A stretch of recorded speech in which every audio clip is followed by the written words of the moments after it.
Hi, I'm Rochelle Ireland, and this is my channel, Sneaky Bunny Sewing. And joining me today is my wonderful husband, because I made him some shorts for his birthday. They were a little late because I had some challenges, but yeah, we thought we'd pop in and show you how they turned out and talk about the shorts and what we liked and what we would do differently. Yeah. The joys of being married to a sewist is I get a lot of sewn garments for my birthday. I'm not complaining. I have some pretty awesome stuff. So this is a new project and we haven't yet done these. So as always, it's a learning experience. Yeah, so pants are something I'm not very familiar with making.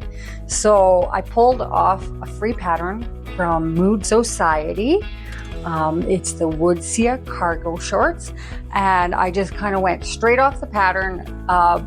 Mike figured that he would like some things changed, but because I don't have a lot of experience making pants, he let me just stick with the pattern and just try it out.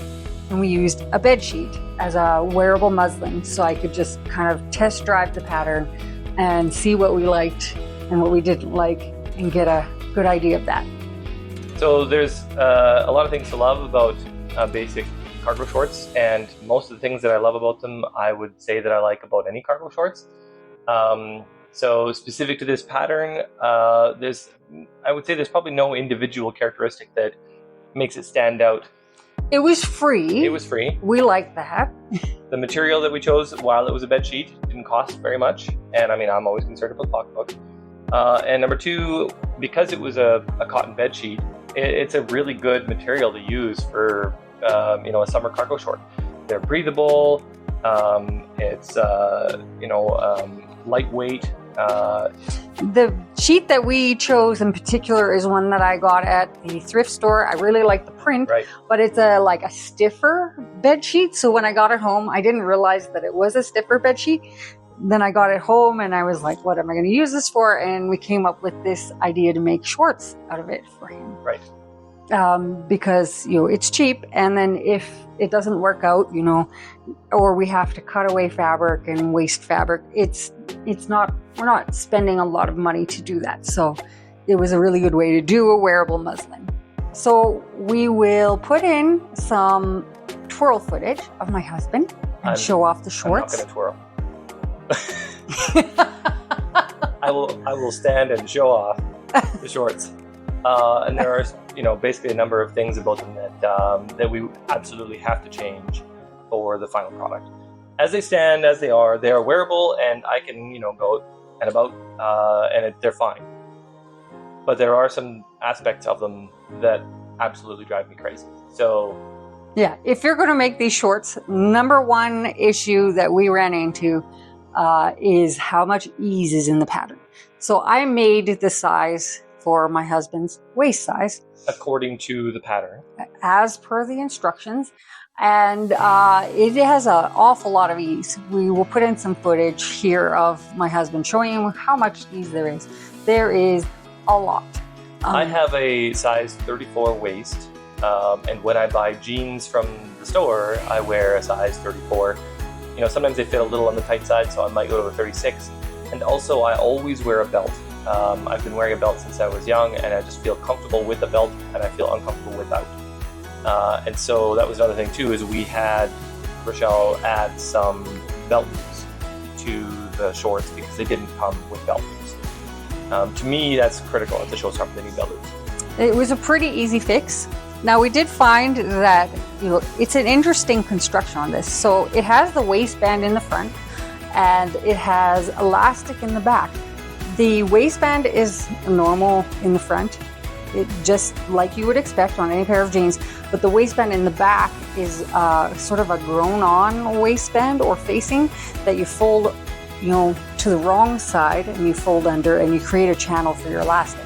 So that was unusual, and because of that I didn't really know how to alter the pattern and take out the elastic because I knew he wasn't keen on the elastic thing, but I thought, we're just using the bed sheet, let's try it out.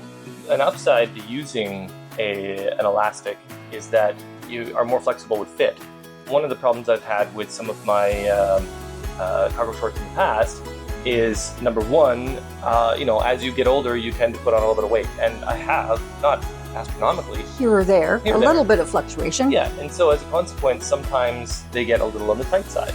They start out fitting perfectly well, and then eventually they're just a little tight. I mean, I can still wear them. They're just, a little tighter than I would like them to be. And the other thing that can happen from time to time is the material that they're made from. You buy them from the store, you wash them once, and suddenly they're tighter again. And so I actually have 2 pairs of shorts that are like that. They're great design otherwise. They have good pockets, they have all the things that I like about them, right length, etc. But because we wash them, they no longer fit. And it's frustrating, especially if you buy cargo shorts from a decent brand. So you're potentially spending an unreasonable amount of money on them, and then they no longer fit. Yeah. Frustrating. So I kind of like the idea of a little bit of elastic, but there's just too much elastic in this. Yeah. So our future plans for these, we're showing them off today so you can see the pattern sort of the closest to as intended, as it's designed, how it's supposed to fit. So you can see like how much ease there is in the fabric. But I actually plan to go back in and take out some of that ease, take out some of the elastic before I put on the cargo pockets on the sides, which is why I haven't put those on, because I have to undo the side seams and take everything in, because it's way too much ease. And as it stands, the existing elastic in the back, my word for it, which made Rochelle laugh, was they're geriatric. So I mean, let's look at it from the positive side. If you have a fluctuating weight, especially if you have like weight that fluctuates by a lot. See, right? That's the problem with these. Number 2, if you are elderly, or if you're getting close to being elderly and want something that is easy to get on and off and still looks okay, then that is a major plus to this design. But for the average, relatively healthy, middle-aged man, it's unreasonable to have that much elastic going on. Yeah, I've never seen your weight fluctuate by that much. No, it fluctuates a little bit, like 5 or 10 pounds. And that's about it. Yeah. So the other thing we did, the major thing, is with the front pockets. The front pockets are weird, so that was one other thing he really didn't like. We ended up taking the front flaps off, and they're a little better, but it does strike me as rather peculiar that the original design would have flaps in that way on the front pockets. It strikes me that no cargo shorts have pocket flaps in the front. So that was very strange, and it made it difficult to use the pockets, which is peculiar. Yeah, and see, as a sewist, I think what they did is to simplify the instructions, they made all the pockets the same. That's what I think they were doing, because it's a free pattern, right? Right. But it actually becomes easier, I think, if you're not going to throw flaps on. You don't have to create the flaps to begin with, and there's a fair bit of folding involved. Number 2, you don't have to sew them on perfectly squarely or whatever, because, obviously if you put flaps on and they aren't perfectly symmetrical or whatever, you're going to see that, and it's going to look peculiar from a distance. So not having flaps is beneficial. The flaps in the back, they're acceptable. I think they're unnecessary personally, but that's another personal choice. I think a lot of people do like to have flaps on the back pockets, either with Velcro or with a button to help secure the things that are in their pockets from coming out. I prefer no buttons, maybe a Velcro, but no flap. Yeah, so the flaps on the back, we could live with that, but I'm definitely going to go in and put some Velcro on those ones. And we will put flaps on the cargo shorts on the side. Yes. I think that makes sense. But on the front, not so great. And I think in the future, we would do slash pockets instead. Mm-hmm. It is nice that the pocket bags on the inside, they kind of attach to the inner waistband and the inner side seams, which means your pockets aren't flapping around. So that part's nice. Right. So how that benefits you as a person who drives somewhat reclined, it's common for me to have things like coins fall out of my pockets down underneath the seat of the car. So the way these pockets are, despite the openings being peculiarly in the front, the way the internal construction of the pocket is designed, change doesn't fall out. So that's an upside. So what I would suggest is when we finally have the slash pockets put in the side, if there is a way to keep a little ridge close to my hips where it prevents change from coming out or other objects in my pocket, that would be useful. It's by no means a showstopper. It's kind of a wish. The other thing too is about the cargo pockets. I have a couple of pairs of cargo pants where it has a normal cargo pocket, as you'd expect to have, but then it also has an additional cargo pocket. And hopefully we can maybe show yeah, this is what I plan to do in the future, and I will show this in a future video, is I'm going to do these very fancy cargo pockets that have an additional inner pocket that can hold your phone. Right. And I will show you how to do that. Now she says it's an inner pocket, but it's not really inner. It's accessible outside of the flap. It's very simple, but it's an ingenious design that somebody with some commercial shorts design or whatever came up with this idea. They're fantastic. They're great for your phone. And we've seen it on that one pair of shorts that we bought ready to wear, and we've never seen it on another pair of shorts. But now, because I'm tweaking this pattern so that eventually I can make him his own shorts, I can add that little detail that we liked on the other shorts. Absolutely. So the other thing we did with the fit of this is we did find that the rise was strange along the waistband. Well, I'm talking about the crotch curve. Oh yes. So the inner crotch curve, when we did it initially, it didn't make enough room for his butt, so it was really riding up the butt. So it was super weird. So I scooped out some of that crotch curve. I mean, I'm not very experienced with these things, but I just put on my thinking cap and said, okay, what if I scoop some of it out and then serge it off, serge it? And that seemed to work, but then it brought up the front. So when you had the pants on, they sat nice, naturally in the back, and they rose up a little bit in the front. Right. So I will insert some footage here, some video footage, and I will show you the front pattern piece and how much I shaved off the front to get them sitting where he liked them to sit. Yeah, because as it was, the front would actually rise up to my belly button level, and it was weird. Conversely, if I pushed it down and pulled the back up, which was kind of weird too, it had the problem of causing the fronts of the legs to push against my thighs. It was actually tight against my... it created tightness in the front thigh, so that when he tried to move, it it was tight. It was weird. It was tight, and it seemed like a stress point that it would wear out the shorts faster. But once we adjusted the fit, it seemed like those problems went away. And then you removed a bit of material out of the front, right? Yeah. And that was one other thing I wanted to point out. The width of the waistband is quite wide. Quite wide. I wear a belt. It's a normal standard belt, and it fits through the belt loops that she's installed. But you can see that the waistband itself started out too wide, so it doesn't have to be that wide. Yeah, so in the future, what I'm going to do is shrink down that waistband, take whatever fabric, what space I've taken off the waistband, and add it to the front pattern piece for the pants.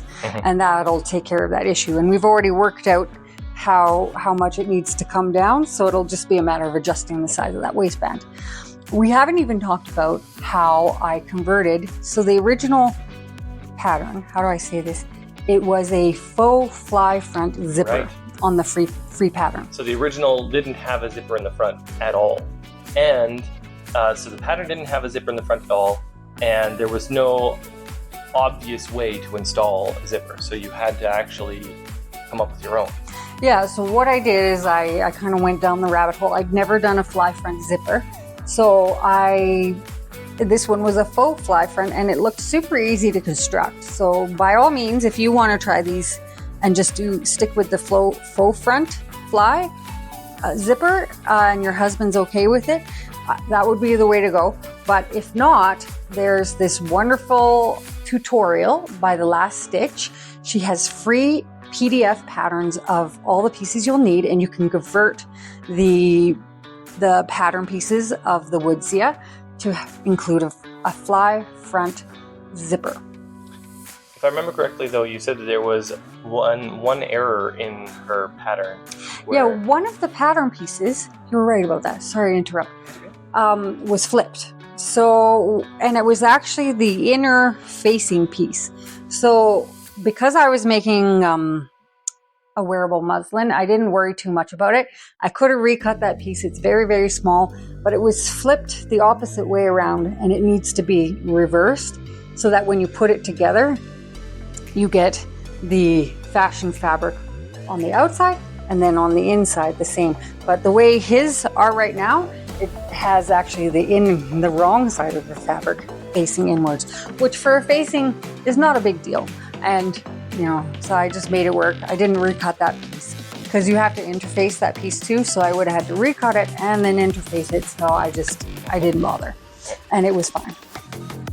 So the tutorial works great. I highly recommend the fly front zipper tutorial, which I'll put up some cards so you can go and check that out if you are interested in trying a fly front zipper. It works great, and she has free PDF pattern pieces for that. Yeah, I think that's it. So yeah, so if you're thinking about making some shorts for your husband or a brother or someone, I do recommend trying this free pattern. You might want to size down perhaps, or maybe you're all right with the amount of ease in there. That's another thing. If they are going to use the faux fly front, then having the extra elastic in the back is probably a necessity. Yeah, but if you're doing a fly front zipper, yeah, I think you can safely take out a lot of that ease, which is what we're going to do. I think it would still be good to have some elastic in there. Yeah, but like your idea was to like stick the elastic maybe and just have it going in the middle of the back. Yeah, just maybe 6 inches or so, or 8 inches across the back. Yeah. And not much more than that. Yeah. So I might try to do that in the future. We'll see. Anyway, so this has been really interesting. Adventures in making pants, making shorts for a man. I know, making men's clothing too. So that's pretty cool. I hope you enjoyed our little review today, and happy sewing.